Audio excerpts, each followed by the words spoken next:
సంతోషంగా ఉంది. ఎందుకంటే గలగల పారే కృష్ణమ్మ ఒకవైపు ఉంటే పసుపు దళంతో మంగళగిరి వేలాది మందితో జనాలతో క్రిక్కిరిసిన విధానాన్ని చూస్తుంటే తెలుగుదేశం పార్టీ నల్లేరు మీద నడకగా గెలిచే అవకాశం ఉందని మీకు చెప్తున్నాను.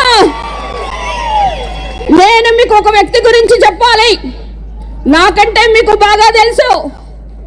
ఆయన ఎవరంటే పరిపాలనలో శ్రీరామచంద్రుడు, ఆపన్న సేవలో కర్ణుడు, పట్టుదలలో విక్రమార్కుడు, రాజీ లేని పోరాటం చేసే అర్జునుడు, ప్రాజెక్టులను అనుసంధానం చేసిన అపర భగీరథుడు, సైబరాబాద్ సృష్టించిన విశ్వామిత్రుడు. ఆయన ఎవరు? Other than CBN 40 years industry.